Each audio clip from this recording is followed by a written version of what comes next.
Hey, it's morning. And I had a great sleep last night, but I woke up this morning in tears. Some things came to my mind. This is Eleece. And some things came to my mind regarding my journey in becoming Eleece and the album project that I had done some years ago, which was entitled Eleece in the Morning, which was put out on my own label, which was Creative Mind Inc., Creative Mind Incorporated. This was back in the 80s. I had tears this morning for two reasons. First off, because, in God's own timing, He puts the pieces of the puzzles of our lives together. He does that. And then when He puts those pieces together, it gives you knowledge. It gives you a reveal about the story, the fullness of the story of your life. And sometimes, those pieces or those things that have happened in your life, once you see that they all come together, it can be very painful. So my tears are twofold this morning. First off, they're tears of joy because I know without a shadow of a doubt who I am, regardless of what anybody else might think or might say about me. I know who I am and I know whose I am. I know who I belong to. And I know that it was only God's grace that could have brought me this far to be able to endure, also to be able to endure what I've gone through on this journey. This journey has been something else.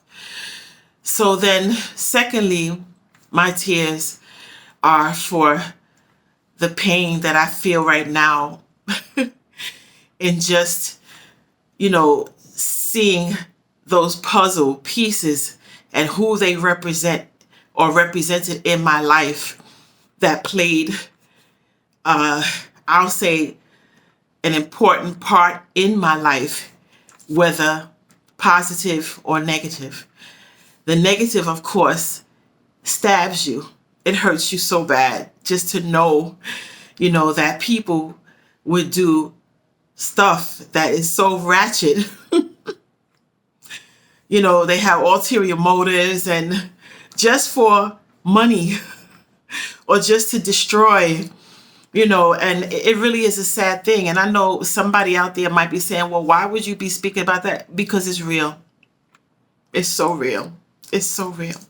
So I decided this morning that through the tears, I was going to tell at least a portion of my story. Let me say, I reached out to a few people. I reached out to Veronica Borpim, who's a beautiful, beautiful woman in the media industry. I reached out to Tracy Bagley at Channel 7. I never really even got a response back with that. And I also reached out to, I think it's called the Chronicles or something like that, but I don't remember the whole name. But I only mentioned those because I really wanted to tell my story. And I also realized that sometimes what it is that we want is not what God wants for us. Maybe they're not the right people. Maybe it was just supposed to be me telling the story and letting God be God to dispatch it or disperse it wherever He wants it to be dispersed. I don't know. This is nothing. This is not a dig against anyone. We know that this is the Corona season and the whole nine. But I have an urgency, that this story needs to be told. So I am Eleece. Some people say Eleece because on the album cover, I put an accent over the C, between the C and the E. And I just wanted to be different. And the album itself was done in the 80s. In the 80s, the music was out way before the cover was done. The cover was done in 1989. And, the interesting thing about it is, trying to put the pieces together to make this album. I'm licking my lips because all of a sudden my lips got so dry. So forgive me, but then again, it's life, right? So here we go.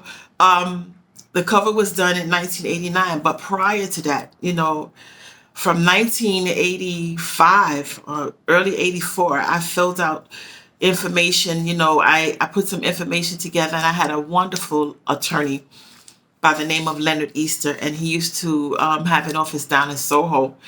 And I expressed to him what I really wanted to do in forming the corporation, which was Creative Mind Inc. Creative Mind Inc. And he did all the work for me and sent the paperwork out, and I got it back, and I got, this book right here, which was my corporate book. And in the corporate book, you have all kinds of certificate of incorporation and papers that minutes for the board and so forth, and all the statement that you get from the state of New York, whatever state it is that you open up a corporation, you'll get the state documents, to prove that this is your corporation and so forth. And imagine, I was 24 years old, 25 years old, and stepped out on faith. It was a leap of faith to start this company.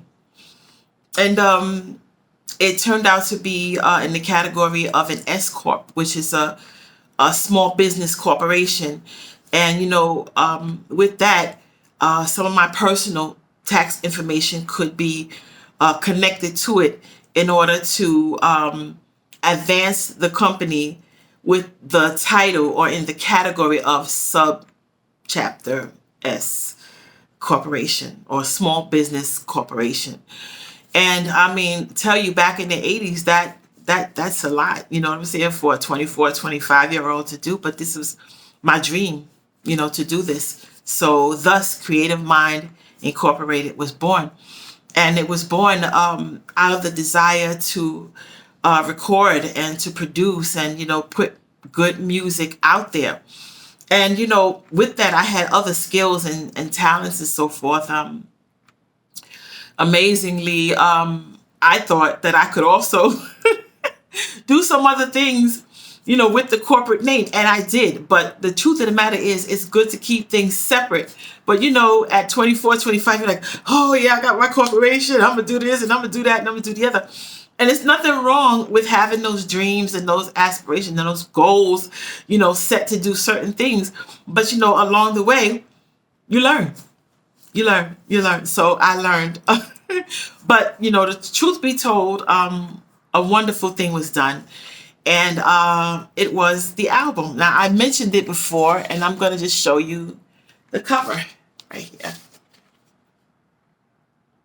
Ta-da! And the title is actually right there, the bottom, In the Morning. And here's the back. Right? And the thing about this album, oh my God, it's only 2 songs. An extended LP, 2 songs. And like I said, it was a leap of faith that I took to, start this journey. And the thing about it is not even recognizing or really realizing just how far it would go. So let me just show you here on the back at the bottom. You see the label. Those are my eyes right there. And the beautiful thing about it is that I had Carl Bridges, who was the person who was responsible for the art direction. The concept was my own.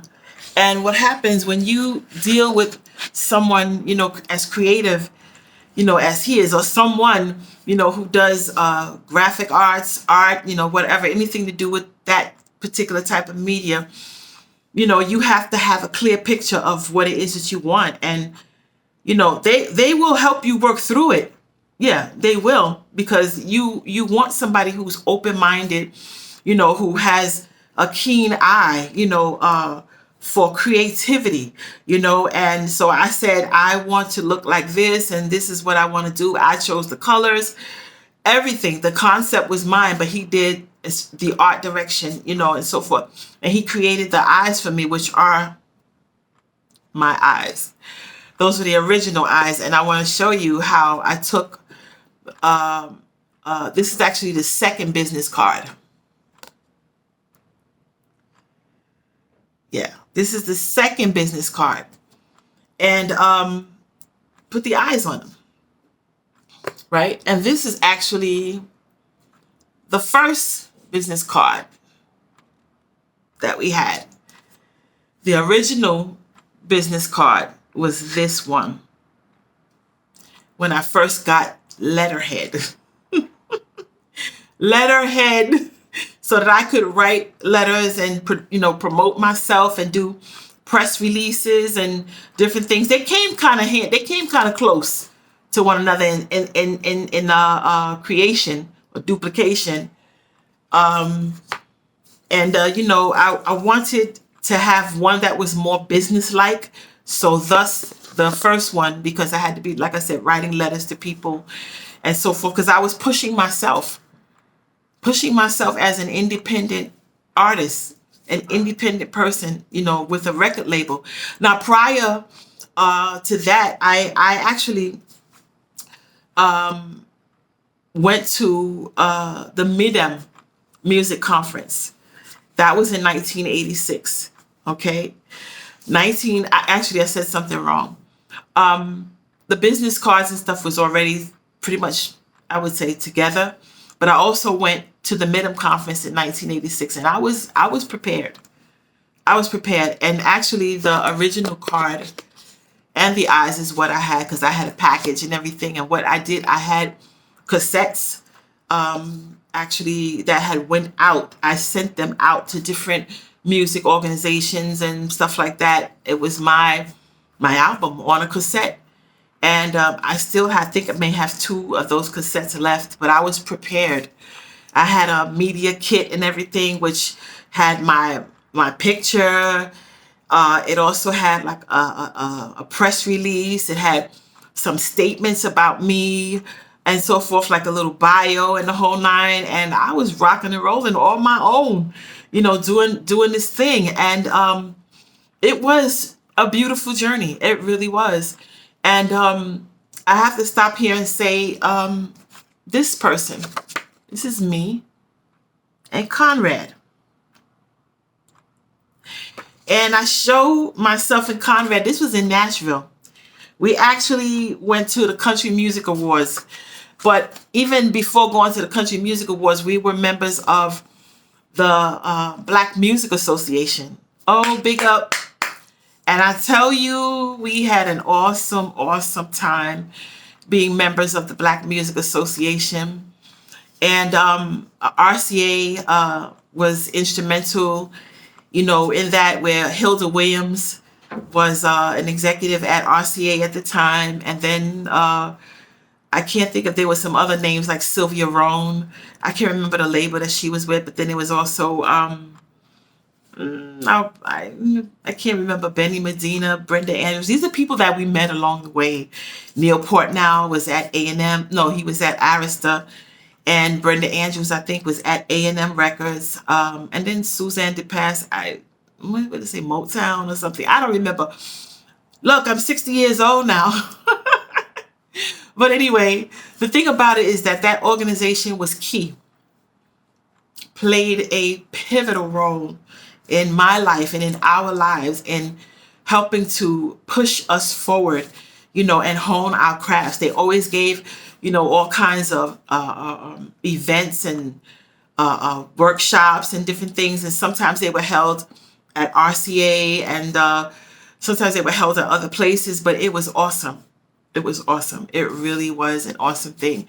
And Conrad here, I have to say, he was amazing and is amazing. I haven't seen him in a very long time, but his knowledge of music history. I mean, he was the kind of person that he could be standing in the middle of a room and, someone could say, well, blah, blah, blah, blah, blah. And he'll go, well, did you know X, Y, and Z? And he had this whole history with different artists and musical genre and all kinds of stuff. Powerful, powerful, anointed, gifted in the history of music. When I tell you, he was also a songwriter. Also a songwriter. I don't know if I have, here's his business card. He had Tech Remington. And I tell you, with myself and him, you know, and I could say George Moten. George Moten, I don't have a picture of him, but he's somebody that I went to high school with. And he was a choreographer and is a choreographer. And between the two of them and myself, Eleece was born. The name Eleece was given to me by God. Yeah. And then I come to find out that Eleece is actually short for Eleanor, and my middle name is Eleanor. Yeah. I never liked the name. I never liked the name Eleanor. I was like, oh, Eleanor is so old. But the truth of the matter is, it's a beautiful name, and it means light. It means light. Now, my first name is Lisa. Yeah, Lisa Eleanor Reynolds.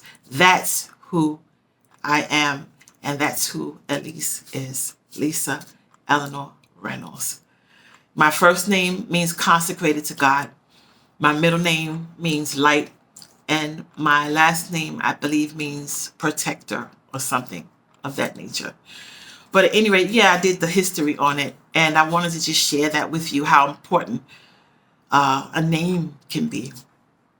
A name goes with a person through their life, all the way through their life.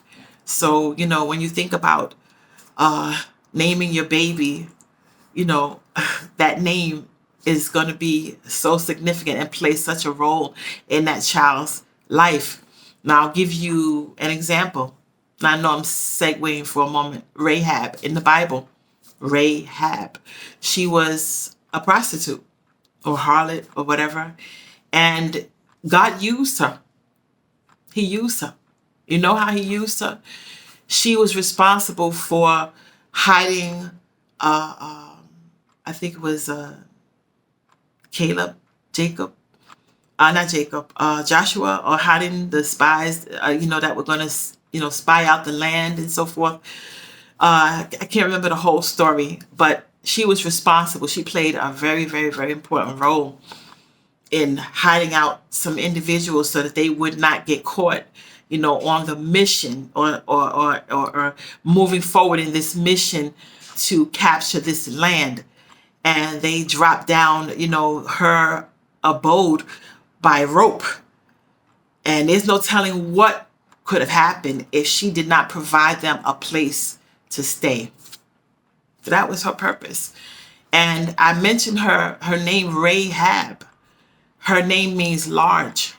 It means big. And can you imagine she had a big enough place for these people? These were men. It had nothing to do with sex or anything. It was that they needed help with moving forward in a mission that God sent them on. And he used somebody like Rahab. Her name means large. And you know what? God told her that, her name would be remembered throughout history, throughout the word. And her name has been and is a remembrance to lots of people, because she did an awesome thing by helping some people out that she probably would never, ever have come in contact with in that manner. But she did it. She did it.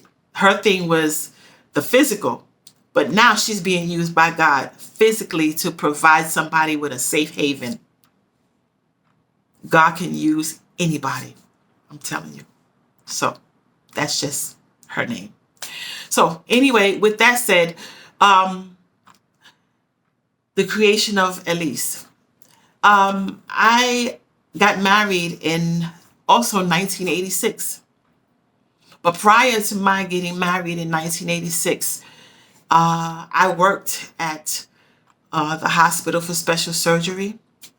I was in the material management department and doing different shows and different things all around, just for exposure and so forth. Doing performances at the bitter end. Oh, I didn't bring that card out. The bitter end, Sweetwaters, and here is where is it? Here's my original contract. Sweetwaters, yes. Did a showcase. And it was awesome. So, as I said, I did these things, to get exposure and put my name and my brand out there and the whole nine. And as I said, I worked also at Special Surgery, which is the Hospital for Special Surgery, HSS, downtown in Manhattan in the 70s. And it was beautiful because I worked in material management. And the material management department was responsible actually for purchasing supplies and services for the hospital, private hospital, excellent place. And at Special Surgery, I was started out as a file clerk, but my duties expanded because, I learned so much about purchasing. So, someone or department would come in, and submit a requisition for some supplies that they wanted, and staff would go through what the supplies were, and then it would be, it actually logged in first, then it would be gone through by the purchasing agents, and they would sit down and they would, do bids and so forth, like who would provide the best pricing for this particular item.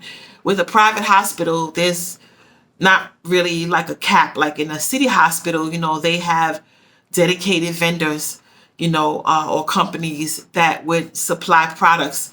They would do a bid, and an award to the lowest bidder, and they would have a cap on how much could be spent. But in a private hospital, it's a little bit different.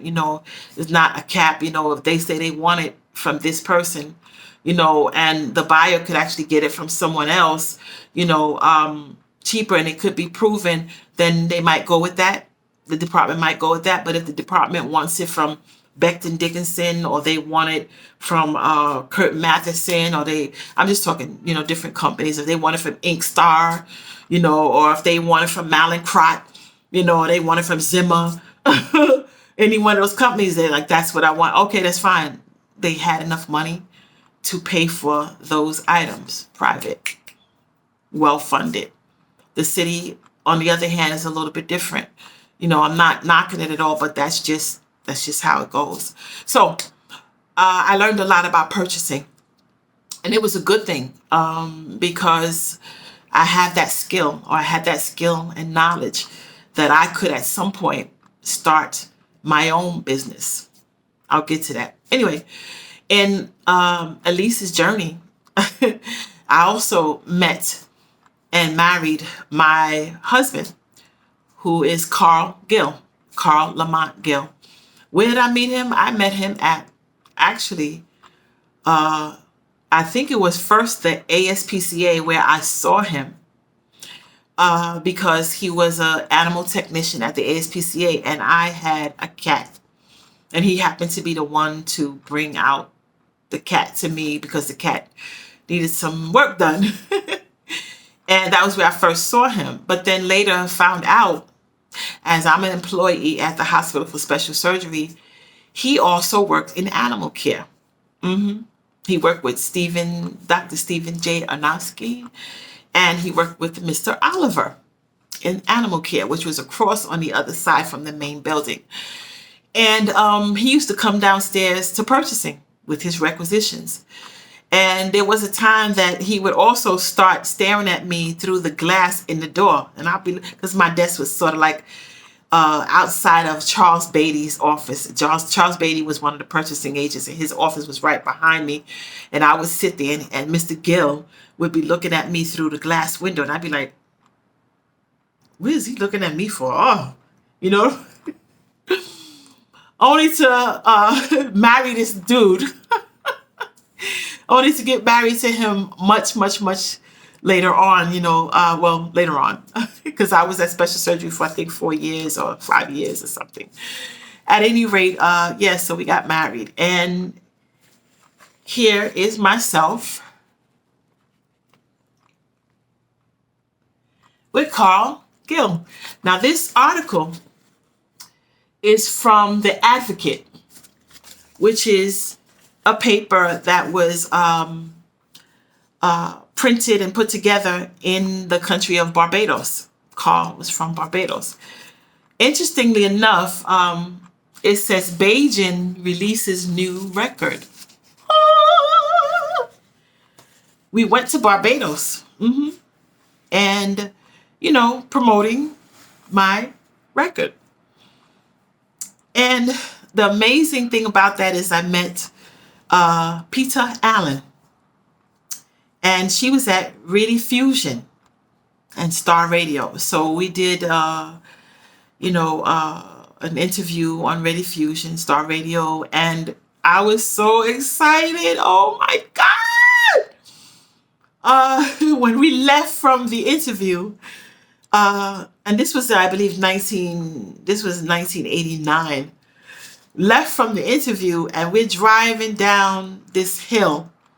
Like Radio Fusion, I think, was on a hill or something, or on an incline up, and we're driving in Barbados down this hill, and all of a sudden I hear dum doo dum dum doo dum doo doo doo dum. I'm like, oh, that's COVID! That's my record! Screaming and hollering. Oh my God, they played it. They started playing it. It was awesome. Oh my God, it was awesome. I was so on top of the world. Oh my God. Beautiful. Just beautiful. And of course, with that, I got connected with PRS.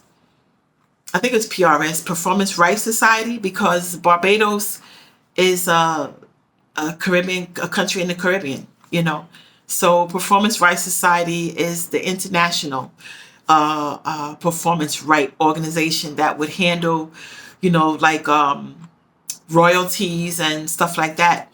And from Barbados, I think, in UK, I think I got my first royalties, which was a check for, guess what?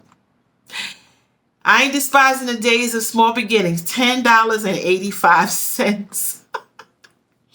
I had copies of those too. I don't know what I did with them, but I tried to keep hold of all of my paperwork for all these years. Anyway, $10.85. And I think there was a gentleman by the name of Evelyn Harris, I think, or Evelyn something or other, and he was with PRS at the time. And so that was me in Barbados.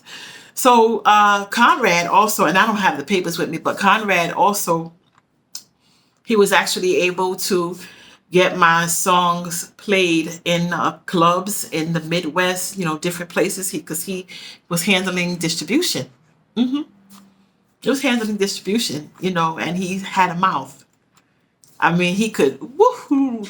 All he had to do was open his mouth and the crowd would be right around him. So he handled distribution, and we would get these forms where the record was in the Midwest and in Iowa and all these different places and so forth, and it was awesome. My records were also sold in J&R Music World, and I can't think of the other name of the other company. It was another company that was selling, but the records were in some reputable places, being sold.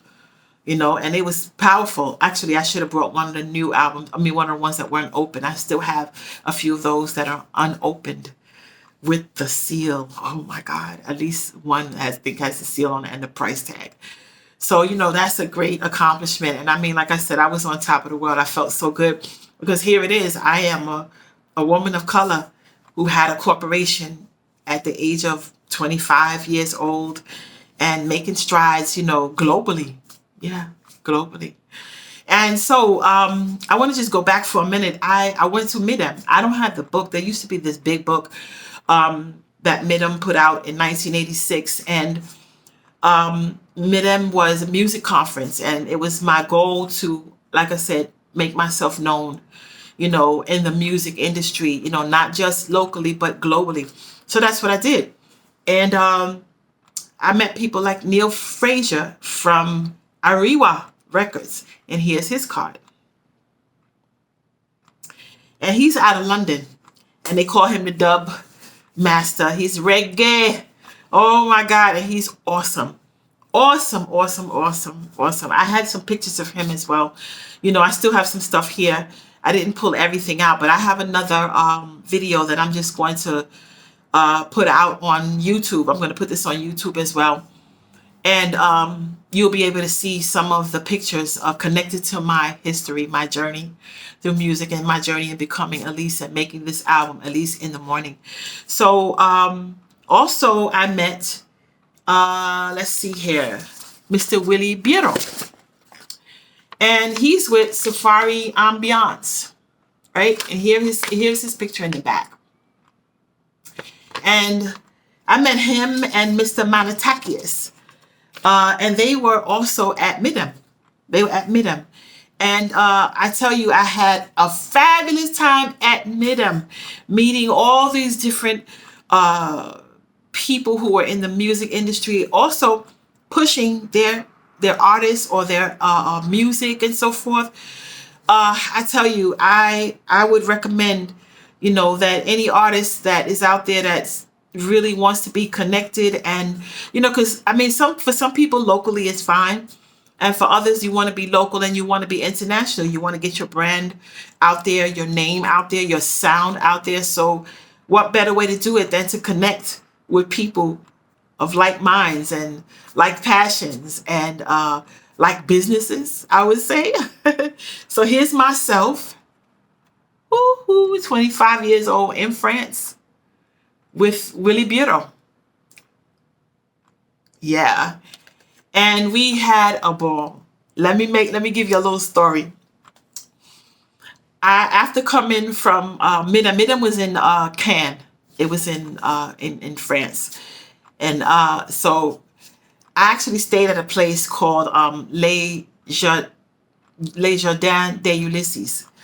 And I stayed by myself. It was beautiful. I had a timeshare at 25 years old, and bought and paid for.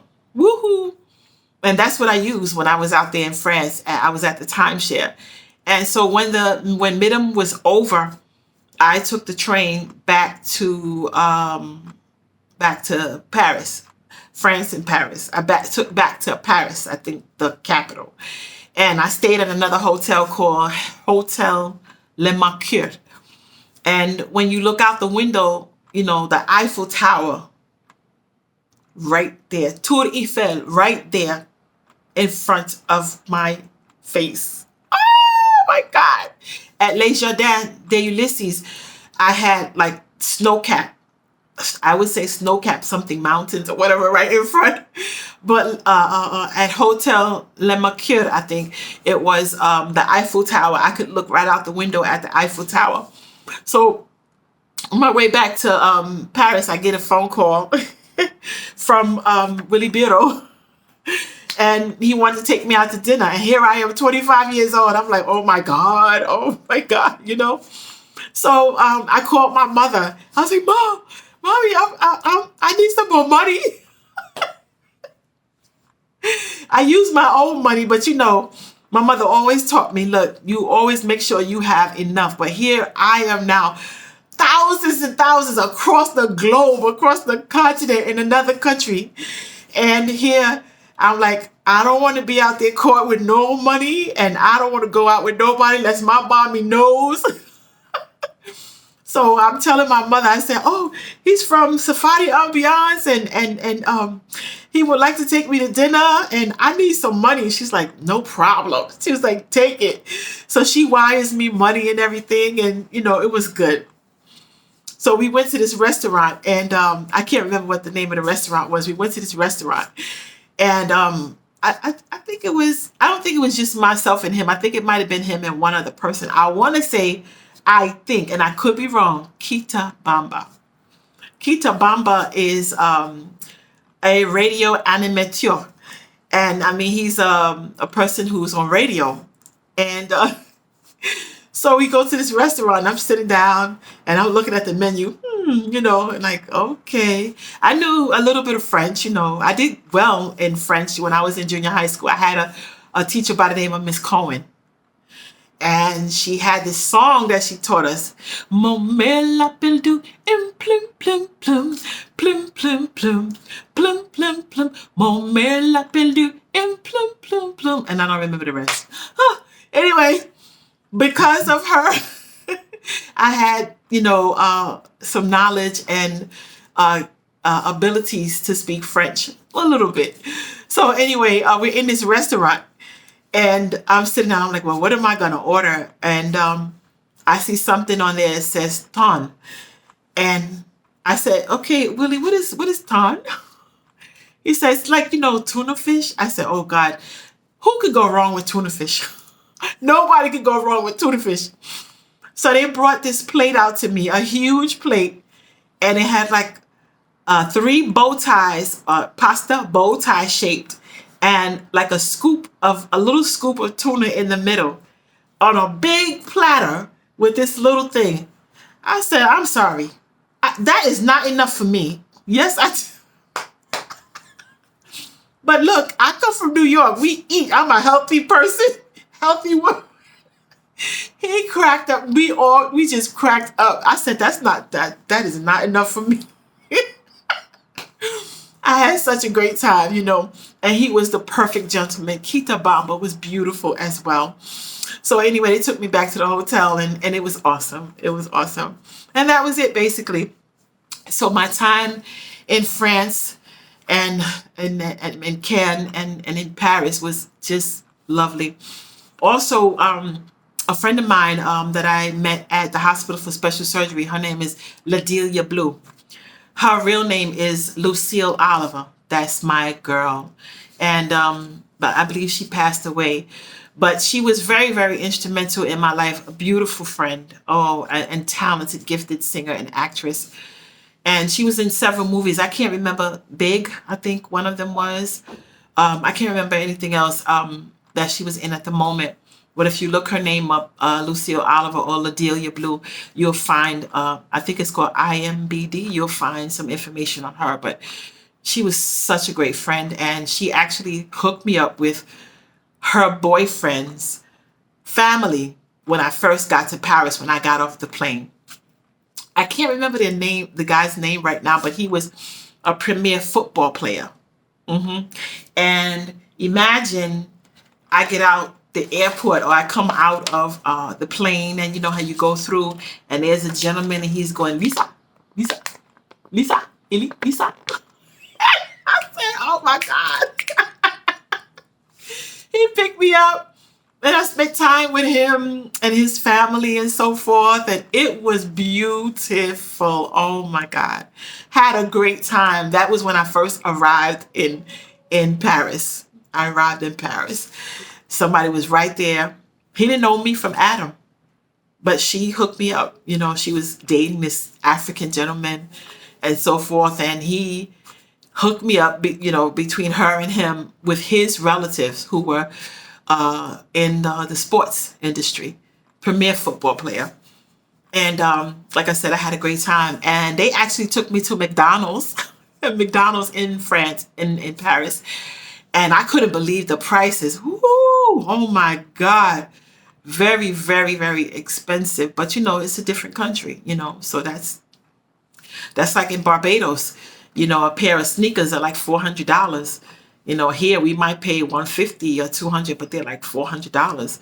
If you're Air Jordans or whatever, or a dungaree suit, we might pay $50 or $100. Out there, it's like $300 for a jean suit. It's amazing.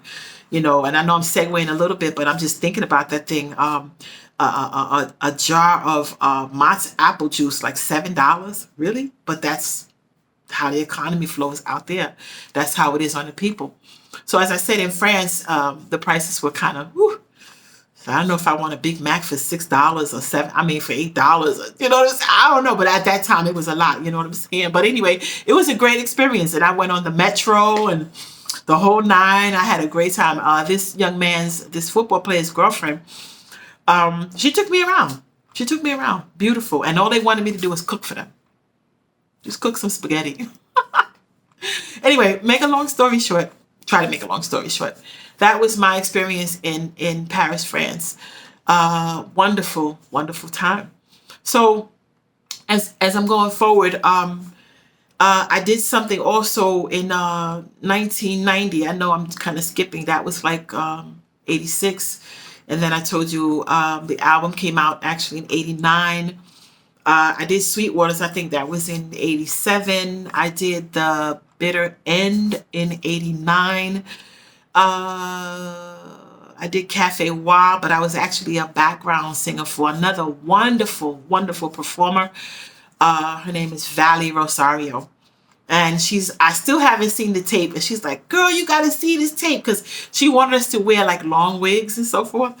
And she said, you got to see yourself. Oh my God, it was so awesome. In fact, I spoke to her a couple of weeks ago. And it's been years, but I make myself available to her to sit down and listen and watch the video, of that show at Cafe Wa.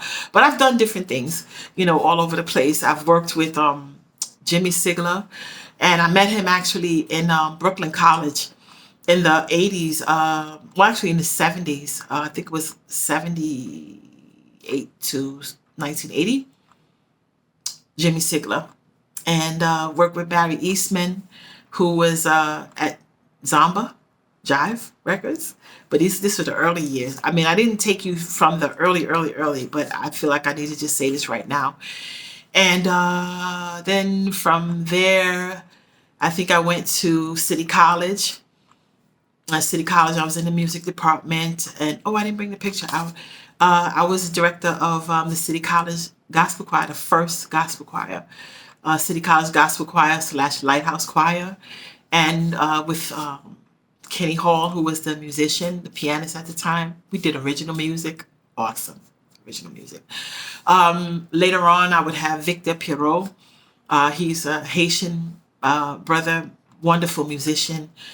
And I tell you, we did some great things. We traveled and did all kinds of things all over with the Coast Guard at City College, Langston Hughes Festival, recording for WBAI. Some members of the choir, Biddy Straunchin, Jackie, I can't remember her last name, Lionel, Charles Butcher, he ended up playing with the San Diego Chargers. Allison Williams, she ended up having a recording career, and she still is singing now and does a lot of work at the Sugar Bar. She had a record called Just Call My Name. So Allison Williams, Reggie King, he was a member of Solid Rock Baptist Church. I think Pastor Cooper was the pastor there. Kirk Jernigan, lots of people, I gotta mention Jen C. Banks. She was one of my friends also at City College who traveled with me and Conrad to Nashville to the Country Music Awards. And then also Nancy Grant. Awesome pianist and musician, violinist at City College. Lisa Dean, another awesome woman, musician, animator, creator of Chilltown magazine, and now she does blurred dating on I guess YouTube and Facebook and so forth. But these are some of the people that were in my life who can attest to the journey that I've been on, the journey, Eleece's journey. So I kind of segued a little bit, but anyway, make a long story short, I don't know if I mentioned Brooklyn College. I had to say that. Big up to Brooklyn College, because that's where I met Jimmy Sigler and Barry Eastman and worked with them there. We had practice rooms that were downstairs, like in the basement. Awesome. And you say, well, who's Jimmy Sigler? His brother is Bunny Sigler, and I think they had a connection with Sounds of Philadelphia, TSOP. Awesome. I've been in his studio. He's invited me there. Just wonderful time. So going back. So I did Sweetwaters, The Bitter End, Cafe Wa, stuff at RCA Studios, showcases through Black Music Association. And I also did Jesse Jackson's I think, pre-inaugural event in Washington. I can't remember the hotel we were at, but I sang on that and he gave me the thumbs up. I was like, oh my God, awesome. So I've done a lot of different things, but on this journey, other stuff has happened. Okay, life happens. Okay, at some point, I begin to realize that, once you put an album together and so forth, like who is the one who, is the one who controls your work? You think that you control it, and yes, I did control it, but on this journey, I learned that, if your metal mothers, those are the metal tapes and stuff that you use or that are used in the studio, to record the tracks and so forth like that. If you don't make it known that they're yours and you want them, they can end up in the hands of someone else and you can easily lose control. So it brings me to this. This is actually 45. It says CMI Records, right? And if you notice on it, there's a stamp mark. And the stamp mark is actually from civil court, the court. I took the company Frankfurt Wayne to court in 1988 before the album came out, to have my metal mothers to take control over my product. And I won the case. I actually won the case. And these are the 45s. And let's see what happens. Just trying to look and see. Creative Sun Publishing is listed down here at the bottom, which is my publishing company with ASCAP. And that's important. Why is it important? It's important because you want to own your work. You want to have complete control over your product. That's for some people who want that. Others who shop a deal, for a major, then, they handle everything and they control your product or they control your stuff. And I didn't want that. I wanted to control my own stuff. And the truth of the matter is, I was actually at the beginning, very, very beginning, shopping my own stuff, shopping it in twofold to try to see if I could get some kind of deal with someone else. Because remember,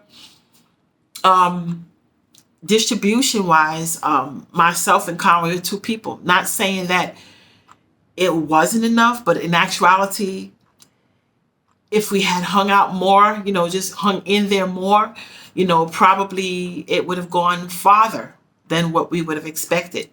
And in actuality, it did go farther, but there were some other hands that were delving into it that I personally did not know because life was happening.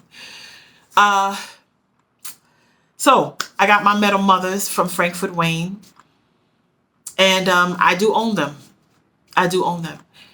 And the other thing is, in putting the album together, as I stated, the concept was mine. The art direction was Carl Bridger's. The photography, awesome photography was done by Mr. George Lagan. I met George Lagan at Morris High School. That's where he actually worked. I met him actually through my now ex-husband. Actually not through him, but his daughter went to Morris. I'm sorry. I said Morris High School. She did go to Morris, but it's not Morris High School. She went to a junior high school up the street on Morris Avenue. Sorry about that. Morris Avenue. And he was a principal, a vice principal, or he held some title, but he was also an awesome photographer. And I tell you, these pictures that he took were just phenomenal. And I think he did like over 1,000 shots in a professional studio, the whole nine. It was just fabulous. And he got a makeup artist for me, which was Shaloa Williams. And then we had another gentleman, I can't remember his name, but he did like some touch-ups on the pictures and so forth. And just awesome. Awesome team. Oh my God, that I had with, preparing for this gigantic project to come out and be, just over the top. Awesome. The whole design, everything. Also had a stylist, a hairstylist by the name of Regina Glover. Regina Glover, she was from the projects. She lived in Mott Haven projects, and she did my hair. She styled my hair for me and the whole nine. And I tell you, there's this scripture in the Bible that says, could anything good come out of Nazareth? And that's the place where Jesus was born, Nazareth. And yes, he came out of Nazareth, but the other question is, could anything come out of the projects? Yes. I'm a living witness right here, Eleece, Patterson Projects. Also Regina Glover, Mott Haven Projects, which is just right across the street. Another person that was very instrumental in doing pre-production with me was Michael Cross. Big up Crosswinds Productions. He's still in the music industry. And he lived right across the street over there, Willis Avenue in the Bronx. And he also lived eventually in Mitchell Projects. Can you imagine? He was a drummer. He played on pre-production. Mitchell Projects, big up. So you got Mitchell Projects, Mott Haven, and you have Patterson right here. Another person who was very instrumental from pre-production stages was Seth Farber. I met Seth Farber at City College. I was in City College from 1980 to 83. I walked in 83, but I graduated actually in 82. Seth Farber. And then another one that was very instrumental was Jim Papoulis. He allowed me to come in. I think he lived on 86th Street at the time, to come in and sit down and work some things out. I was trying to do a different arrangement, for the song, and he was very, very instrumental in that. Another person that was very instrumental in the second arrangement, or putting things together, helping me with the second arrangement, was Alex Chances. And Alec played for me at Sweetwaters, and this was 1987. 1987. Yeah, everything was pretty much, it was done. Really done. And so he played for me, and I had background singers, Keith Fluid, and I think I have a picture somewhere here. I had a picture here of Keith Fluid. And Keith Fluid and I grew up together in Metropolitan AME Church. Metropolitan AME Church. Not only that, Keith worked at New York Hospital. So we would meet each other. We would meet each other and go to lunch all the time. I got that picture somewhere. I wanted to really show you. I have to get up for a moment.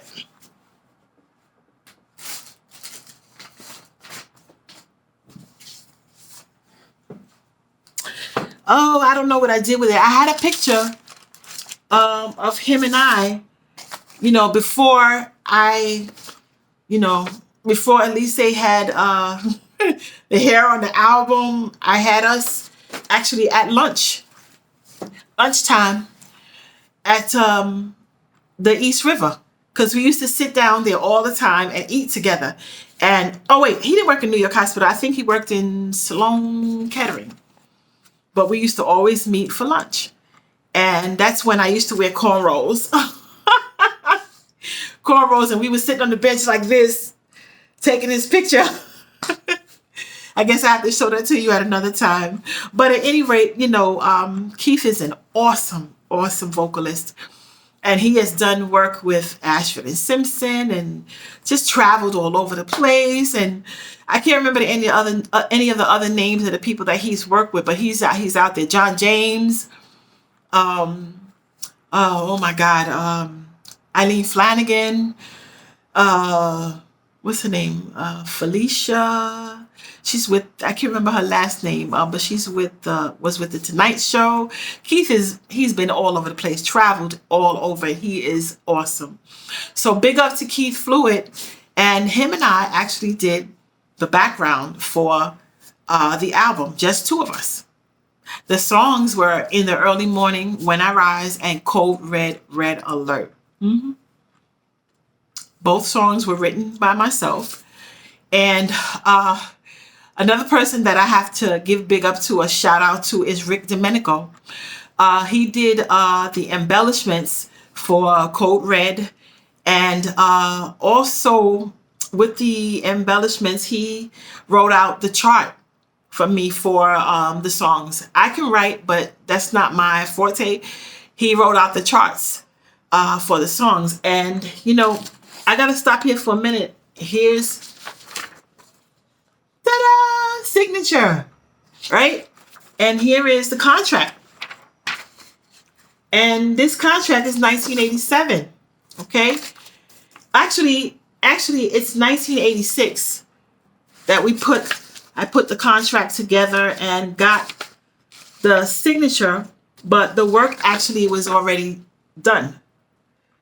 You know, but I wanted embellishments on Code Red. I really wanted some, you know, so all the little sounds that you hear, shh, and you hear all those different little things. He did that. And he's an awesome musician. And I met him, actually, where's Rick's card? I met Rick here in the city, and he had an apartment on, I think it was Pelham Parkway. I can't remember the exact address, but it was close to Pelham Parkway. And I can't see his card right here. I had it. But at any rate, yes, Rick Domenico played a very, very, very big part. Oh, let me get this a little straight. There we go. In putting together the embellishments for the song. And he also wrote the charts for In the Early Morning When I Rise, and he wrote the charts for Code Red.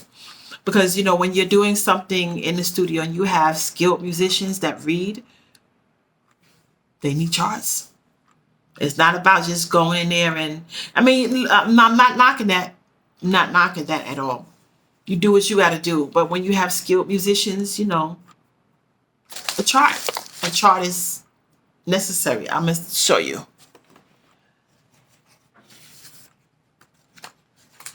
Now, these are not the original charts that he wrote, but I just wanted to just show you charting. I don't think I have it in the early morning here with me, but I have a couple of other songs with me. Some originals that I wrote, and I did at the bitter end. So these are just chord charts. But then there are also lead sheet charts, and I don't have those. I would love to show you those, but I didn't bring those out. But at any rate, look, what I'm saying to you is it's important to have your stuff together. If you're going to have skilled musicians, like I said, then the skilled musicians are going to read. You got to have charts that they can read and do it. You know, no problem. Just get it done. You understand? And that's actually how I am when it comes to rehearsing and dealing with musicians and vocal and background singers and the whole nine. We would hit it and quit it. We go in there and just, you know, do what we have to do and done. Not no 6 and 7 and 8 hours and all this and so forth. And how you get to that point or that level, you know, of excellence. Yes, I call it a level of excellence is, you know, you work your stuff out in pre-production. You work your stuff out as much as you can. Even at home, work your stuff out. I mean, I could play the piano. I could play. I mean, I wasn't as fluent, you know, with it as Alec was. But anytime I needed something, I would go ahead and give him a tape of what it is or, you know, what it is that I did. You understand what I'm saying? And that's how I roll because I play my own songs. It's the same thing with the City College gospel choir, Lighthouse Choir.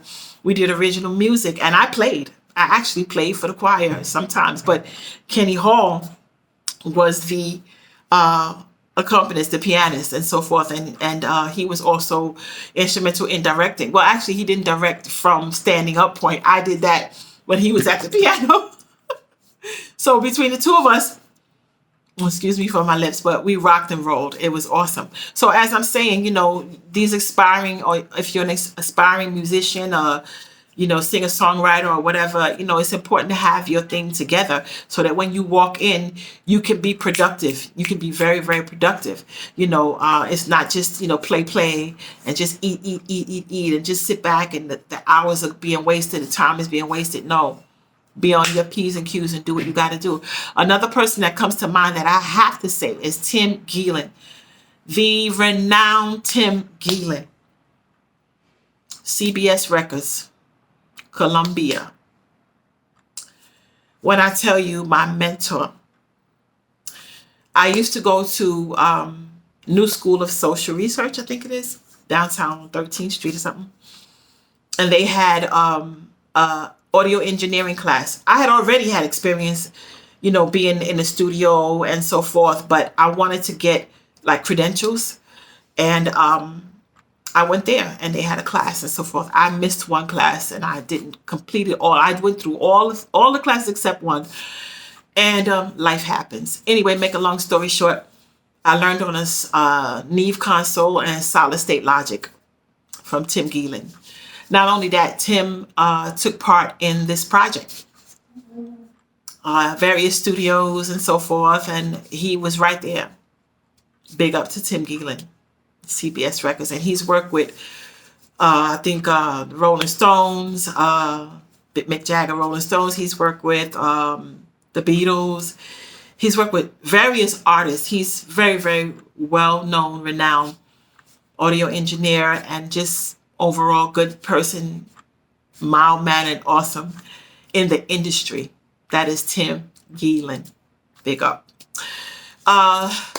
Let's see. I'm trying to think of who else was very instrumental, in this. I had musicians like Al Caldwell, and he was a bass player. I had Mitch Cootley. I had Graham Hawthorne, who was a drummer. Let me just look at the album because I can't remember all of them. But, woo-hoo, let's see. Yeah, Al Caldwell. Guitar, Mitch Cootley. Kenny Pollack, that's the one. Kenny Pollack. And acoustic piano, Alex Chances. And Graham Hawthorne on production. These are the credits on the back of the album, which is very, very important. You give a shout out to everybody that's been instrumental. Oh, the other person, Anthony Roberts. Big up to Anthony Roberts. I met Anthony when he was 18 years old. And he is an awesome audio engineer. He is fantastic. And he has had many musical endeavors, Latinelle, recording. He has now Bull, I think, Records or something like that. And we talk every now and then, but he was very instrumental. His name is also on the back of that album. Tim Gielan's name is on the back of that album. And I tell you, awesome. So I'm saying to you, putting together an album or putting together a project is not easy. It takes a lot of planning. It takes a lot of research. It really does. If you want to have an awesome production, an awesome package. See, some people, when they get out there, they're like, oh, I'm doing a record. And they don't know the ins and outs of what it takes to put a project like this together. Yeah, it takes a lot. And I have to say myself, and all these different people, Conrad Latson, whom I actually met at City College. He was a security guard at City College. And then my ex-husband, he didn't play much of a role, in all of this. We were together in Barbados. Yes, I can say that. But, the thing is, no disrespect or anything. There are, some people have a knowledge of certain things and some people don't have a knowledge, or it's not really their interest. And you can never make somebody be a part of something if they don't want to be a part of it. No disrespect. I'm not saying anything negative. It's just true. In a relationship, it's just true. And but I'm thankful because, I included him, and he did whatever it was that he could do, which I have to say, I did Jack the Rapper, and he drove me down to Atlanta. Jack the Rapper is, an event that happened in, like I said, in Atlanta. And I did an original song called Crazy in Love. And I think I recorded it. I think Anthony recorded it at one of the studios on 45th Street, somewhere near Sam Ash Music Store. Can't remember the name of the studio at the moment, but that's where I recorded the music for Crazy in Love. Crazy in Love. Crazy in love with you. I'm so crazy in love. Crazy in love, and I don't know what I'm going to do. Yeah. And George Moulton did choreography with me so that I could have that package together. I could be the look, the sound, with the choreography at Jack the Rapper, which was at, I want to say, the Marriott Hotel in Atlanta. Marriott Hotel. Oh, here's my ID from Jack the Rapper. Notice the hairstyle. Just like the album, almost, right? Eleece, Jack the Rapper. Check it. And I see somebody snapping. At any rate, yes, that was me. And it was awesome. I met Gerald Levert. I met Keith Sweat. I met so many people at Jack the Rapper. And it was awesome. It was great. It was another one of those events where, an upcoming artist could be exposed, have exposure. And that's key, when you're trying to get yourself out there and be known. You can't just sit at home and do nothing. And I mean, you have to pick and choose, your venues wisely. You have to pick and choose your venues wisely. Some places are not conducive for what you may want. And you don't just settle. You know what I'm saying? For me, it was like, pray about it. Don't just jump at everything and anything, because you want to maintain a certain image, and like nowadays, we'll put it this way. Lots of artists are into, or have been moved in the vein of, being very sexy and voluptuous and all this kind of stuff. And I mean, this is what I'm saying. Know who you are. Know what you want. Know what your image should be. What you want your image to look like. Because if you don't address those issues, then you will fall for anything. Just for the sake of someone else making money on you. Now, for me, I want to own my stuff. I want to be in charge of my products, my work. I want to own it. I wanted to own it. So I wanted a certain look. So I chose this look for my album cover. Right? Now you see the back, right? I chose this because it was a fabulous outfit. It still, to me, was sensual, female, you know what I'm saying? Feminine looking. I had my little music note on. And I wanted to look like a diva. But a classy. You understand? Eleece. In the morning. So you got to know you. You got to know what you want. If you just want to be led and controlled by someone else or industry that's going to make you into what they want to make you into because they're footing the bill. I mean, I'm not knocking it. If that's what you want, that's what you want to go with, then that's fine. That's fine.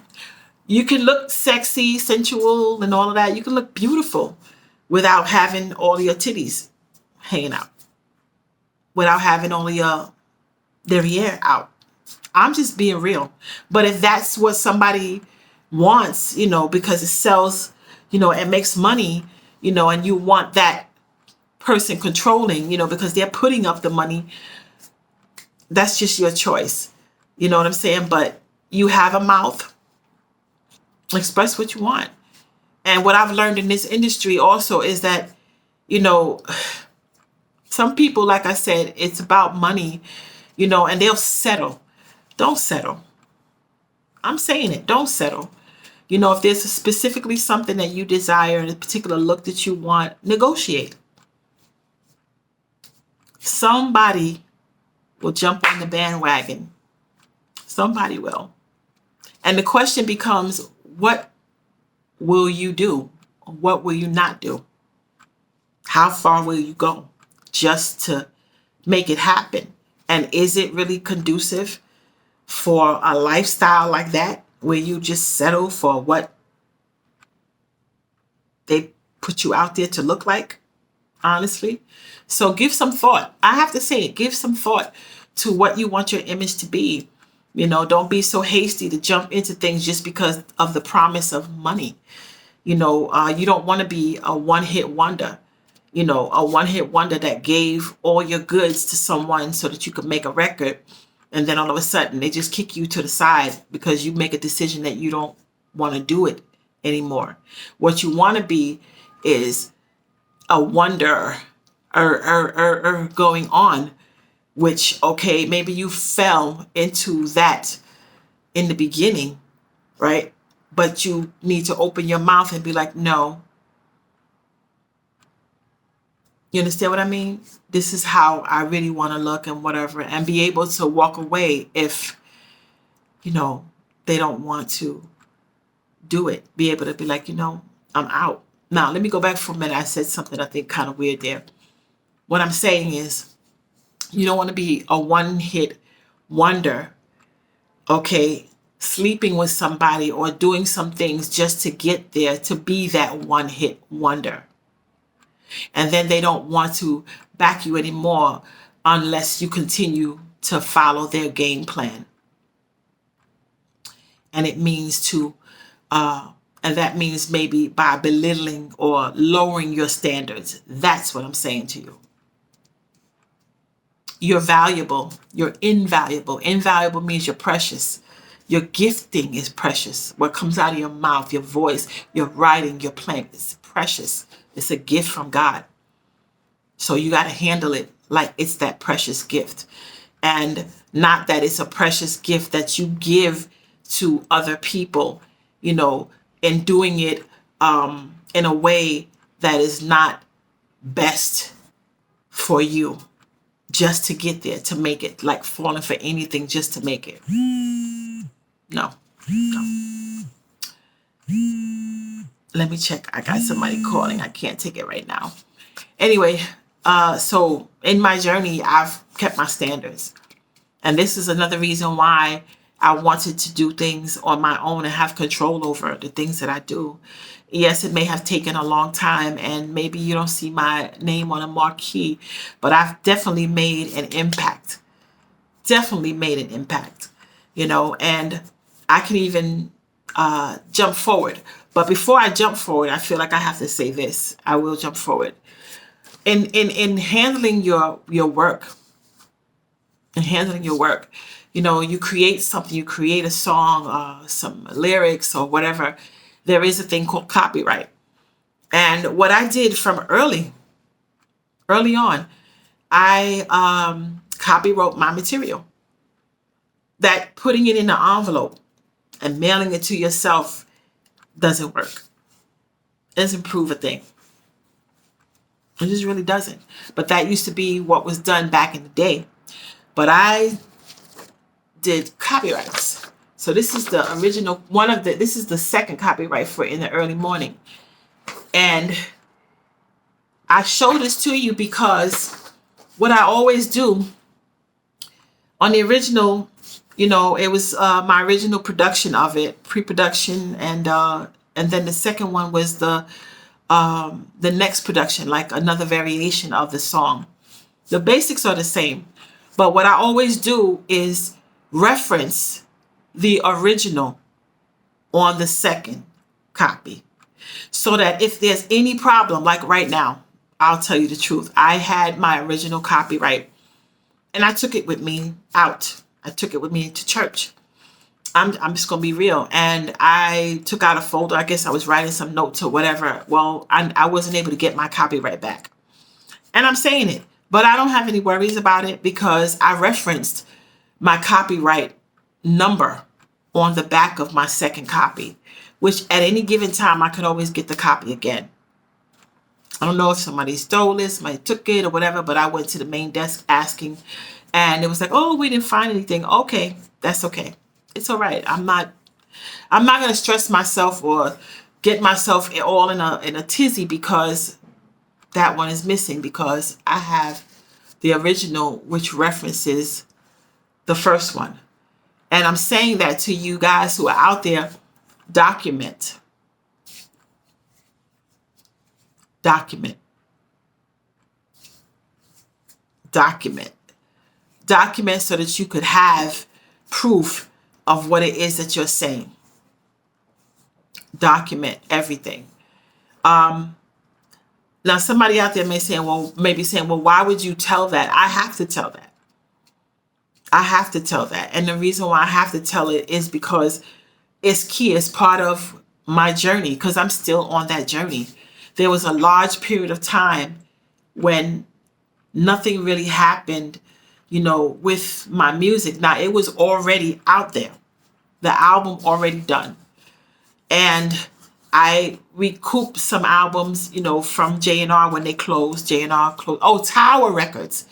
Tower Records was the other company that was selling my product. And I got some records back from J&R, and I think a couple from Tower when they closed. They closed out. So, with that said, I was talking about documenting. So you have to document everything. Everything that involves your product, your brand, document it so that you could have proof. I wanted to say, I think I talked about the contract with Rick Domenico. I have another contract with Conrad Latson. It was handwritten, but I needed to show that to you. I even have my ex-husband's name as manager, but the truth of the matter is, a lot of the management took place pretty much on my own. Traveling wise, I traveled, a couple of places we went to in the whole nine. But it was necessary for me because he was a part of my life to include him. And as I stated before, sometimes people don't have the same kind of passions or like passions and so forth. And it's no dig. It's okay. It's okay. But the main thing is that he was included. Conrad, myself, Conrad, and Carl, So with that, what do I want to jump to? I showed you the 45. I showed you the charts. I showed you the Sweetwaters. I showed you the business cards. And I also showed you the copyrights. So I guess, right now where I'm at with this is one night I was actually in prayer. And all of a sudden, it was in my spirit to Google my name, Eleece. And I Googled it. And I came up with my album on Discogs, on online, being sold by a company called Discogs. And I'm like, what? Discogs? What is Discogs? Oh, discography.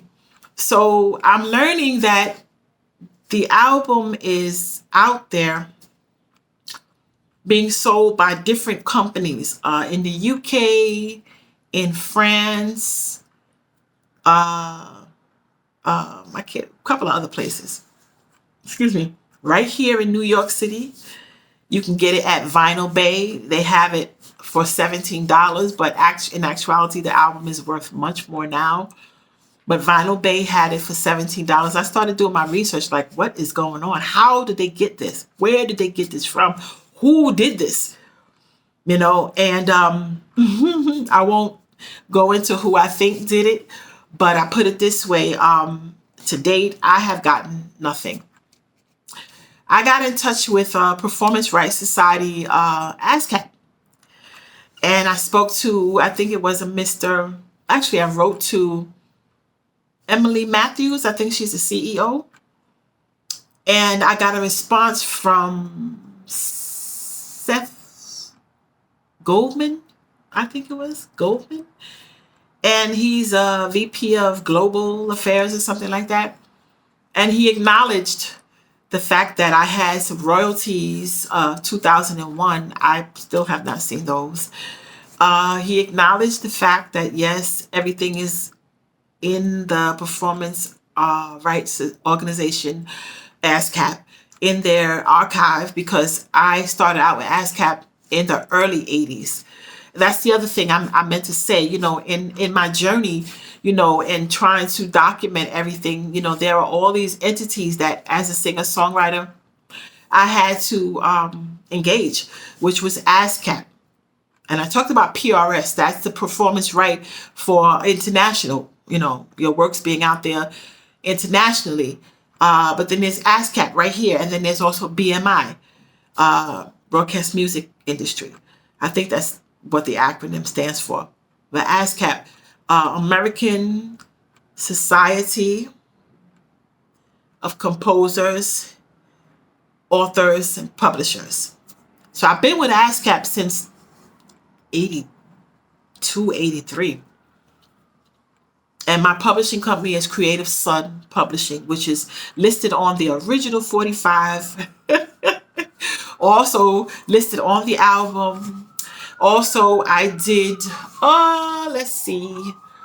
I did the various vinyl versions, which were Frankfurt Wayne. Let me see if I have them.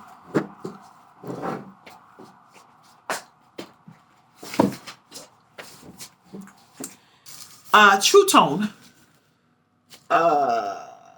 True Tone. Ta-da.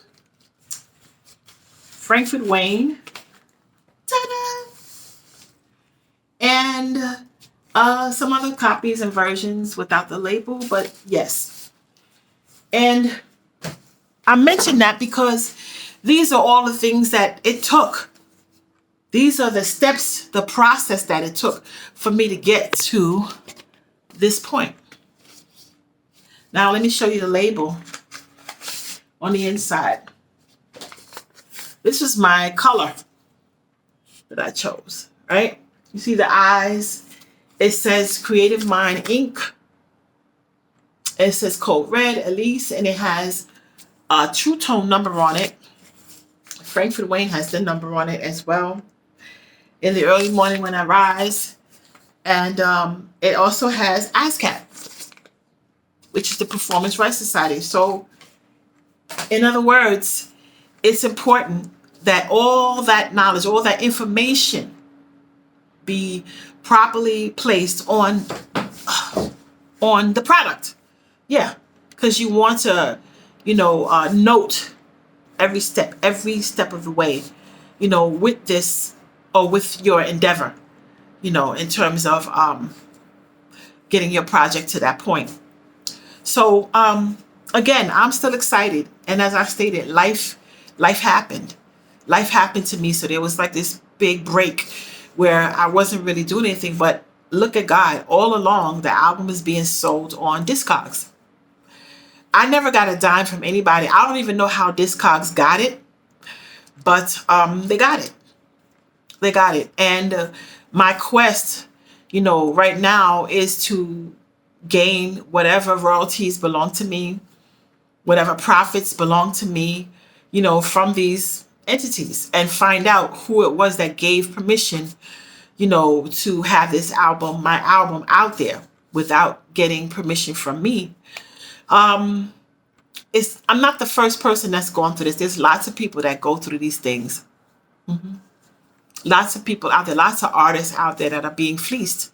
And this is really about the fleecing of Eleece. Yeah, it really is. But it's also informative and educational to you and for you, because I would never want anybody to fall in the same pitfalls that I've fallen into, or I want you to be able to avoid the pitfalls.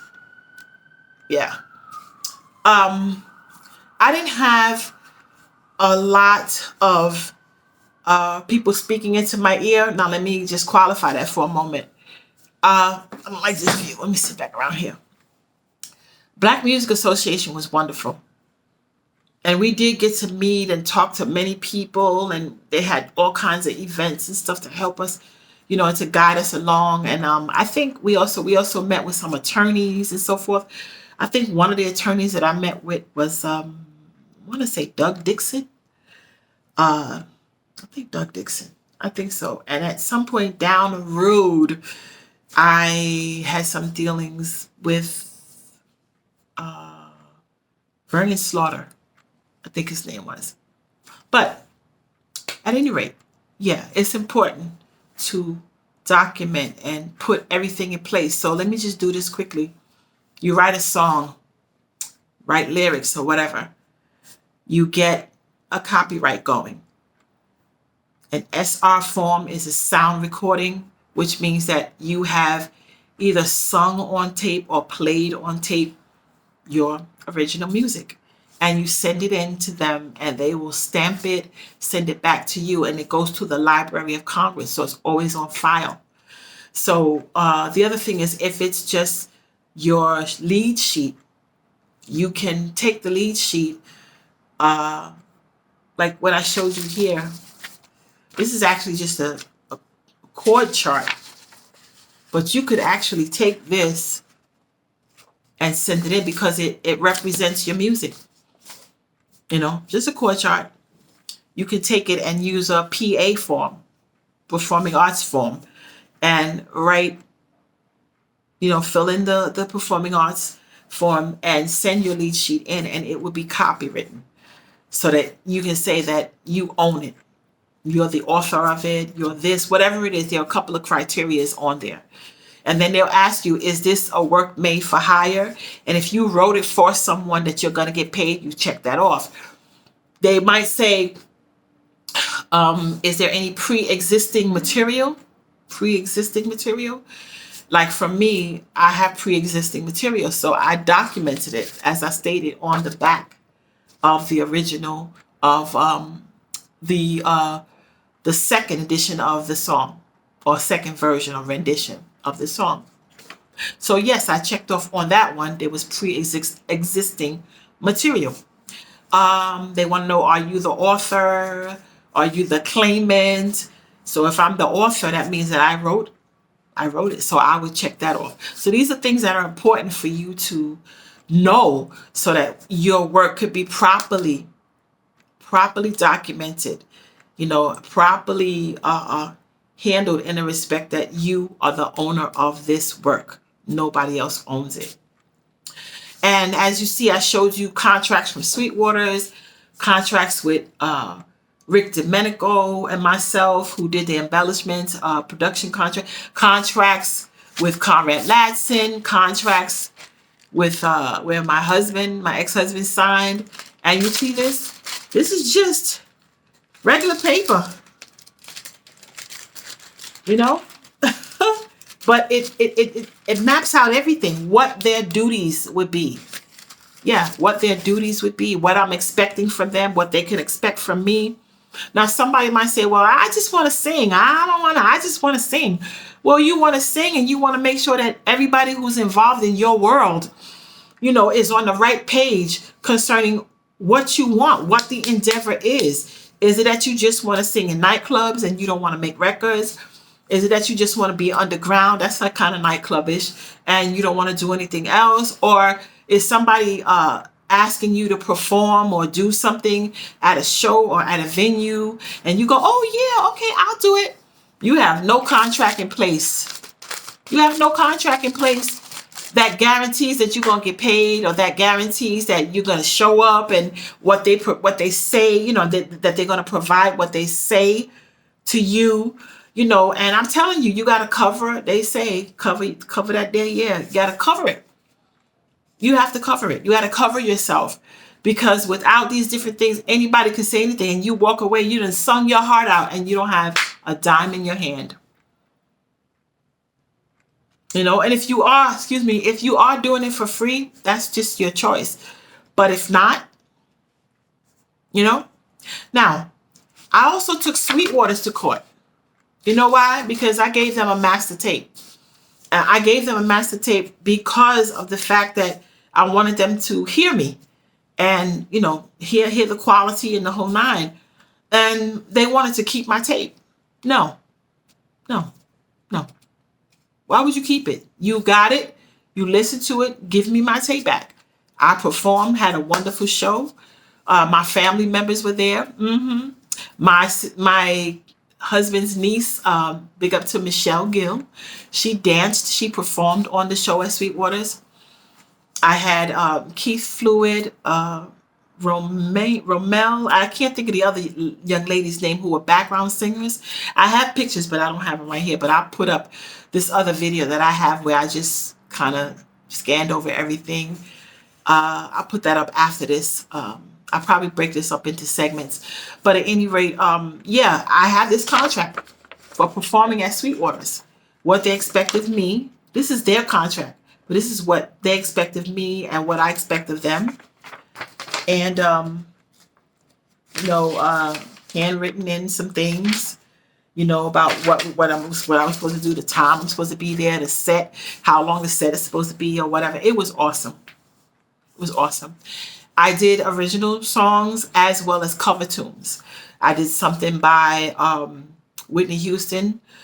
How Will I Know If He Really Loves Me? How Will I Know? I did something by the Pointer Sisters. I did something by Patty Austin. And my tunes. I did a couple others. And then my own tunes, co-read in the early morning when I rise. And like I said, it was a wonderful show. But what I'm saying to you is, you out there singing and doing work and da-da-da, get a contract. They don't want to give you a contract, then maybe they're not the place for you to deal with. They're not the venue for you. Somebody wants you to do something, or how much are you paying me? $200 for a night? Okay, I'm going to pay you after the show. Or could you just sign so that I can have it in writing that, you know, we made this agreement and I'm going to get paid after the show and my pay is going to be in cash, or it's going to be in a check made out to blah, blah. Yeah. Because you can definitely be fleeced. You can definitely be taken advantage of. You will have poured out your heart, tore up the place, and walk out with not a dime. And then, you know, you can be also the gullible type, like, wow, I did that. It was beautiful. And you don't get your money. And the person's like, you know, can you come back on blah, blah, blah. You're like, yeah, no problem. And, you know, I'll pay you another $200, but I'll pay you when, you know, the next show ends. And you're so eager to get out there and show your craft and the whole nine, and you settle for that. No, get paid unless you decide to do it for free. This is your gift. This is the gift that God gave to you.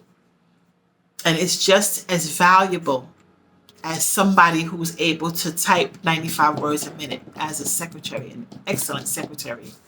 It's just as important and valuable as someone who's able to organize very well, put things in place. It's just as important as somebody who's able to strategize. Okay, we're going to do this first, we're going to do that first, and then this is going to work out. Just as important. Don't take for granted the gift that you have, and don't let other people take for granted your gifting. No. There is a season. There are seasons where things are done without money, without pay. But then the season comes around where you need to be like, this is what I charge. I have a friend named Kathy. She's excellent hairstylist. Whew. Excellent. Oh my God. She can do this. I don't think there's anything that this girl can't do. She's awesome. And when I met her, right, we went to the same church, TLC. And when I met her, I I wanted my hair done, and she told me what she charged for a weave. Her weave starts at $250. I was like, $250. I didn't want to weave at that time, but I think I wanted finger waves or something. But she was just giving me a breakdown of what she does. I said, $250? She said, that's right. I said, well, what about if somebody came and they didn't have $250? She said, let me tell you something. She said, if they come in and they cannot pay $250, then they're not my customer. Booyaka. And I thought she was being mean. I was like, oh my God, this girl, oh my God, But you know what? She wasn't. She wasn't being mean at all. Because you know what? She knew her worth. She knew what she was worth. And she knew her talent, her gifting. And when she did a weave, she did a weave. She did the weave down. Oh my God. I'm telling you. Excellent, excellent. She said, they're not my customer. And sometimes I would go by the shop. She had a little shop on, I think she was on White Plains Road first, but then she moved down to 169th Street somewhere. And go there and talk with her. And people would be paying that $250. She'd tell them, she said, I'm sorry, but I can't help you. And with your gifting, sometimes you have to be like, you know what? I'm sorry. No, but thank you. I appreciate it. And that's the difference between somebody who is settled in who they are, knows what they want, knows where they want to go. You may not have all of the navigation all together, but the most important thing is knowing you and your value. Your value. Absolutely. And the people may say, well, I can't afford it. I'm not telling you to say no, but thank you, because they can't afford it. You be wise as well and pray about it. Get what I said. Do your research, because you just may have to say no, but thank you. Do your research, because there are certain criteria. Now you might say, well, she's double talking. No, I'm not double talking. Criteria, what your need is, what your want or your desire is with the activity of your gift. They can't meet it like you want it. You understand what I'm saying? Then you have the option of saying no, but thank you, and keep it moving without feeling any old kind of way. Or you might be able to negotiate. Let me tell you something. Don't forget about negotiating. Listen, you can't pay me $250, or you can't pay me X amount, then I'll come back to you with something else. We'll see. Well, this is what I want. This is how I want it. What are you willing to accept? And if you're not willing to accept what they're dishing out, okay, no problem. But if you are willing to accept something else on your terms, and they meet those terms, and it's going to be beneficial on both ends, it's not a problem, because you still get something out of it. You get what you want. Okay? But if you don't document it, and if it's just verbal, then what? You can say verbal, but you still should have something. Some kind of agreement, something tangible that, explains and expresses exactly the relationship you have with this venue or these people or whatever, in promoting your gift and using your gift and talent. Some people put extra stuff at the bottom line and they don't read the fine print. And next thing you know, you out there and you singing, all of a sudden, they want you to go clean up. No. Oh, but it's in the fine print that you would help us get out of here. You understand what I'm saying? So you have to be careful. You have to be careful. I've been doing contracts, oh my God, for years. A long time. Young, taking people to court young, at a young age, and winning. And let me tell you, that job, or those jobs that I had in purchasing, woo, honey child, did they help me? Yes, they did. Because you know what? Most of the stuff was bid and award. Bidding and awarding, negotiating with vendors. You could have somebody, on a table, in the operating room and they need a piece or a part from Curtin Matheson Scientific or American Scientific, and I'm on the phone, look, I have a patient, I really need to get, I promise you that by the end of the week, you will have your money. Is it possible that you can give us net 30? Or no, is it possible that you can give us 2% net 30? Is it possible that you can give us 5% net 30? What can we work with here? And they're like, well, I got a patient. They need this part. Can you ship it out today? Can you have it delivered today? Yes, Miss Reynolds, no problem. Thank you so much, Cindy. Thank you. You've been just a blessing. Thank you so much. We'll talk again. Bye. Negotiator? Yes, I am. Or this is the other side. You know what? You promised me that I was going to have these things by Friday. Today is Tuesday of the next week. I want it. I need these things now. This is a hospital. We have patients that are in dire need of treatment. What? And you know what? We want you to remain a vendor of ours. But the likelihood is I know there's somebody else that can supply us, but we want you to be our vendor. So we need you to get this here right now. Will we have to pay for freight? Oh, no. Okay, thank you so much. Can you get it to us? And I guarantee you that maybe the next contract that rolls around, we can, put you down on that or something. Yeah, I'm just saying, I'm just talking out of my head. But negotiation skills, that's something that you need. And if in fact you can't handle those things, then you have people to do it for you, but you also have to qualify them. You want somebody that's going to work in your best interest, not to fleece you, and it be in their best interest. Mm-hmm. This is about the fleecing of Eleece. Yeah. So the journey has been awesome. Where am I now? Well, in 2019, I put the CD back out, or I said that kind of crazy, I put the CD out for the album, which was entitled the same thing. And I changed the order. I also got in touch with Discogs, sent them a letter, and I had a dear friend, an attorney, to back me with that. And strangely, I didn't get a letter from Discogs at all, asking them to, just break it down. Tell me what's going on with this. How do you have this? And all they could say to me was, oh, well, if you think it's copyright infringement, then this is what you do. No, I want to know your sales. You're selling my product without my permission. I want to know. To date, I haven't gotten any information from them except an email just to say, if you think it's copyright infringement, but they're not addressing the issues. How did you get this? Who gave it to you? And then you're saying that you have other albums that have not been opened. Where are you getting this from?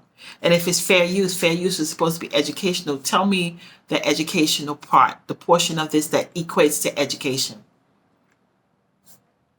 Tell me. Selling at $53 and what? Where's my money?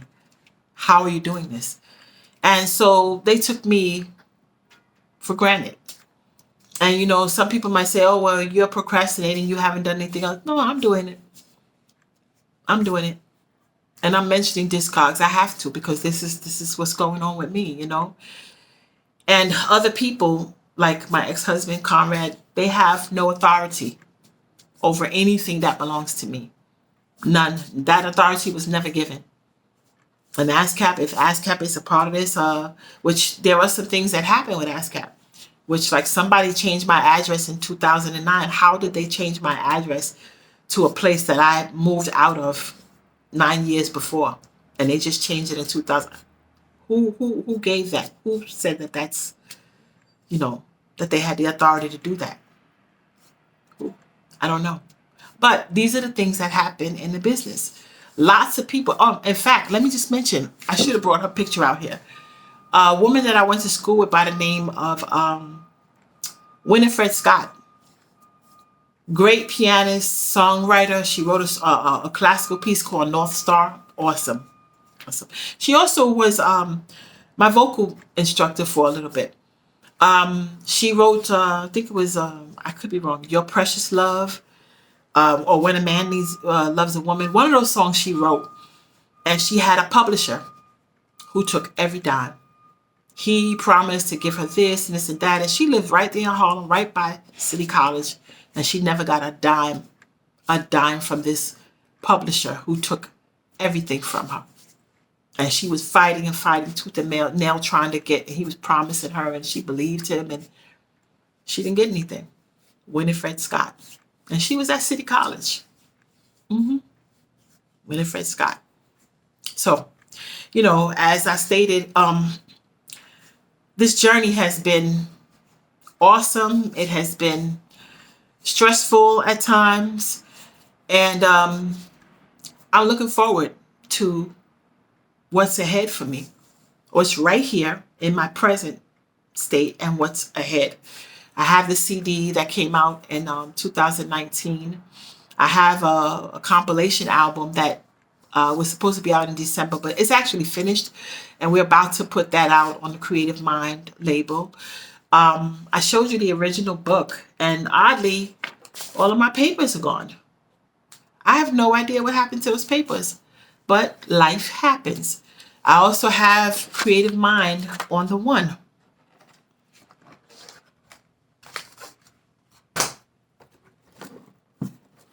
Which I went to get some, and not really instruction, but, I went to an accountant because I wanted to make sure that things were, pretty much done again properly. So I started, I was actually told, to do another name. But honestly, I own this Creative Mind Inc. And here's Creative Mind on the One. This is the other book. And, it actually comes with all of the documents that the other book came with. That shares and all that kind of stuff. And my original book, like I said, stuff is gone. I have no idea where it is. It's not a testament to my being unorganized or anything. All I can say is life happens. And the thing is, people will do things, in the midst of life happening without your permission at all. It's not just, family, it's friends, it's people. It's people that that will definitely do things to you. In the industry itself, people can be very, very ratchet. Oh my God. And they justify, their actions by saying, oh, well, you weren't there, or we thought that, or we're just trying to help. But in the vein of doing those different things, how do you justify money not present in the hands or in the owner of the business and the product and the brand? How? So I'm not here to give a sad sob story. In actuality, I'm excited. I was crying earlier because it's just amazing that at some point in life, God gives you all the pieces of that puzzle. He lets you see exactly, what's going on. And he also lets you know that other people are out there trying to claim that they are you or that they are me. But as I showed you, there's a card on the floor. Let's see what that one is. Oh, that's a bagel.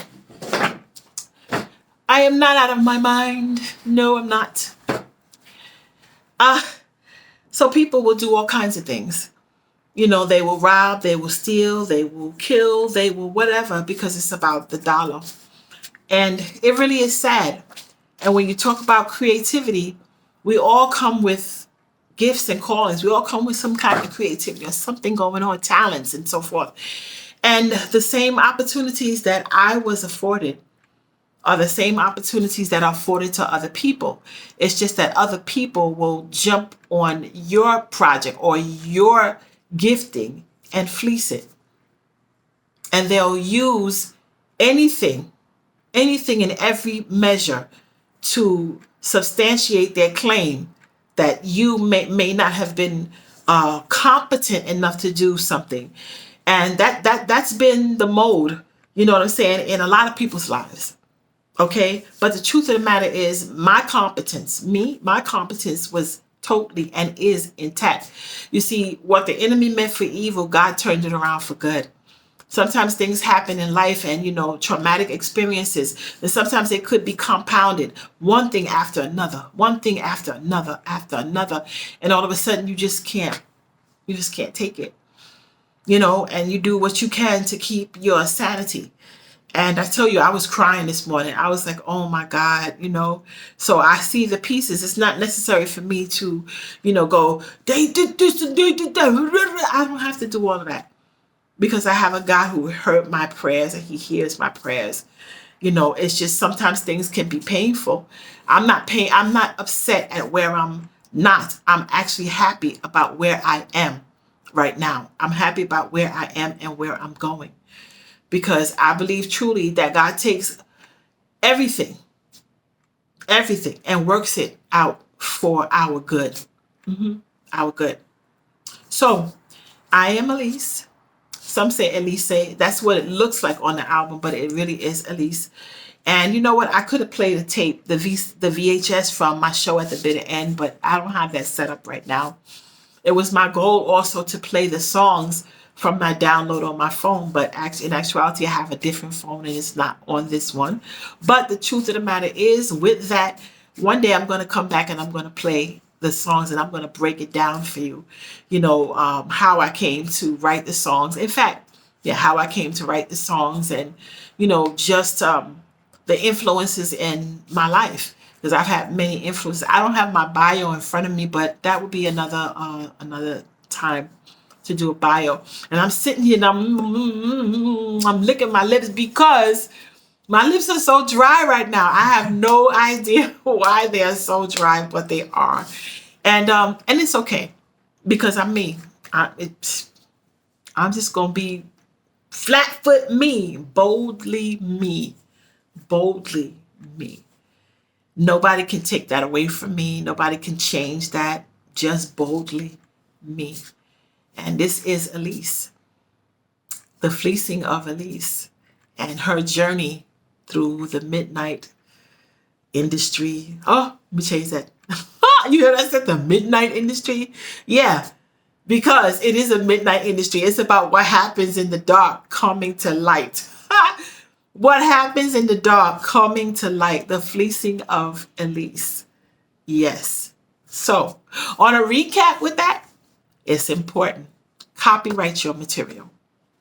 Reference other copyrights that you might have that are associated with pre-existing materials.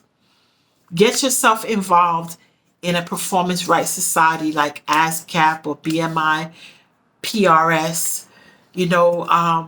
Nowadays we also have these streaming, medias, where we have Pandora, we have YouTube, we have all kinds of different, I think Deezer, we have Spotify. Oh my God, there's just so many. We have All Music, we have all these different media streaming platforms that you can involve yourself with. Oh, I was involved with TuneCore. I gotta mention that. Had an account in the whole nine, and they were playing my stuff on Pandora and these different places, Facebook and the whole nine. Where's my money? Where's my money? Where's my money? TuneCore. So you have to be careful. Make sure that you do things correct, and make sure that you're following up and keeping on top of these streaming platforms and these other entities that are associated with your brand and your product being out there and getting the play that's needed, or making the money, even through YouTube. I was on YouTube just searching around, and I found Soul Weekender, someone with that name, Soul Weekender, and he actually had samples of my product, short samples of my product.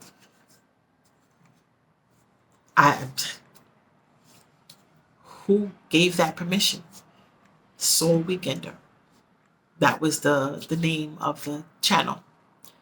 And so, like I said, Discogs has it. A place called Vinyl Bay is selling it, and Select something in Europe. There's these different companies that are selling the product.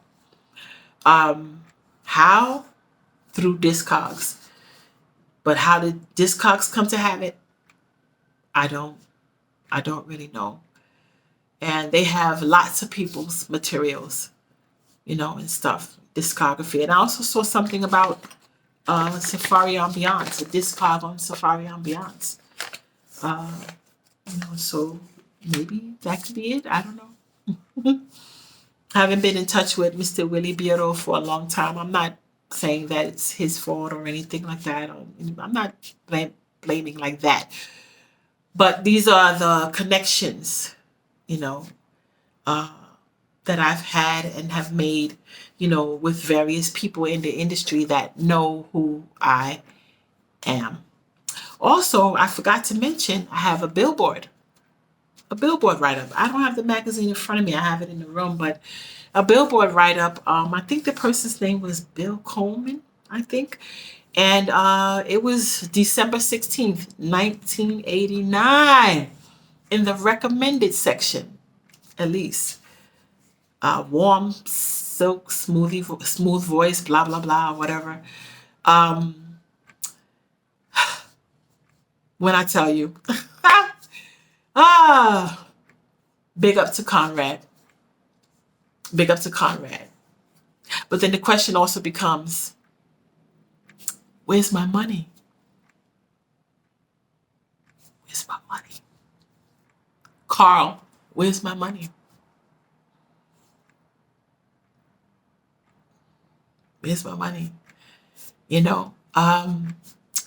It's amazing. It's just amazing what people will and will not do. So to date, like I said, this is the fleecing of Eleece that I'm speaking to you right now. But the where's my money part is still there. But I can laugh and I can smile about it. I'm in a different place now in my life. And what God has for me is for me. So it's really not over. It really isn't.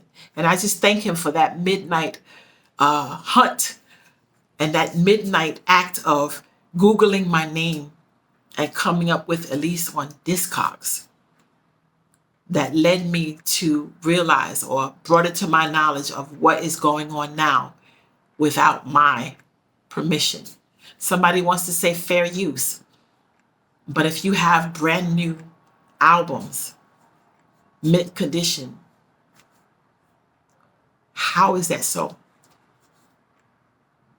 And if these are albums that people had and you have them, how is that so?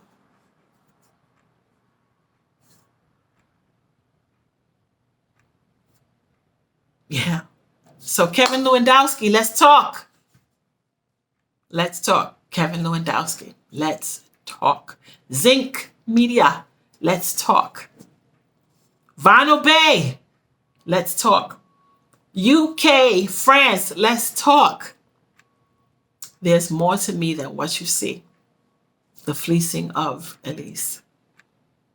Stay tuned for my compilation album coming out very, very soon.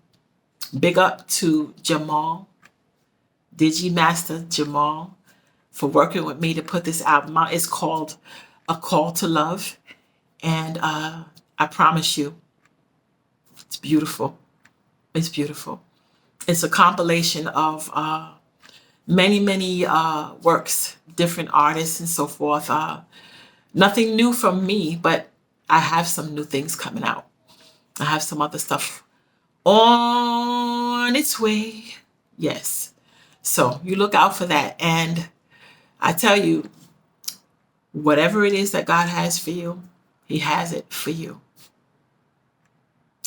What God has for you, it is for you.